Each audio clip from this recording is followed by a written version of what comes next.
ဆိုမတ်ဟာစာပေပဲစမ်းပေါက်မျိုးစားဂိမ်းတစ်ခုဖြစ်ပြီးတော့မှလူသားတစ်ဦးဟာမတ်တစ်ခုဆောက်တွေ့ပြီးတော့မှမတ်ရဲ့အားသာချက်တွေကိုအသုံးပြုပြီးတော့မှတောတွင်းမှာအသက်ရှင်နေထိုင်ဖို့စူးစမ်းရတဲ့ gameplay ကိုအဓိကထားတာဖြစ်ပါတယ်ဒီပလောပါတော့ Campfire Studio ဖြစ်ပြီးတော့မှ publisher တော့ QO Land Game ဖြစ်ပြီးတော့မှဆိုမတ်ကို Unreal Engine နဲ့ဖန်တီးထားပြီးတော့ realistic survival experience ကိုအဓိကထားတာဖြစ်ပါတယ်။ game ရဲ့အထူးချက်ကတော့ map system ဖြစ်ပြီးတော့မှမျက်နှာဖုံးနေရ player တွေကို ability အသစ်တွေပေးနေတာဖြစ်ပါတယ်။2024ခုနှစ်မှာ early access အနေနဲ့ PC stream ပေါ်မှာထွက်ရှိခဲ့ပြီးတော့မှ early access တွေမှာ gameplay AI system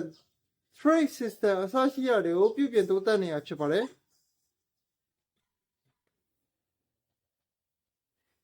ဒီရှုပေးကြတဲ့အတွက်ကျေးဇူးတင်ပါတယ်။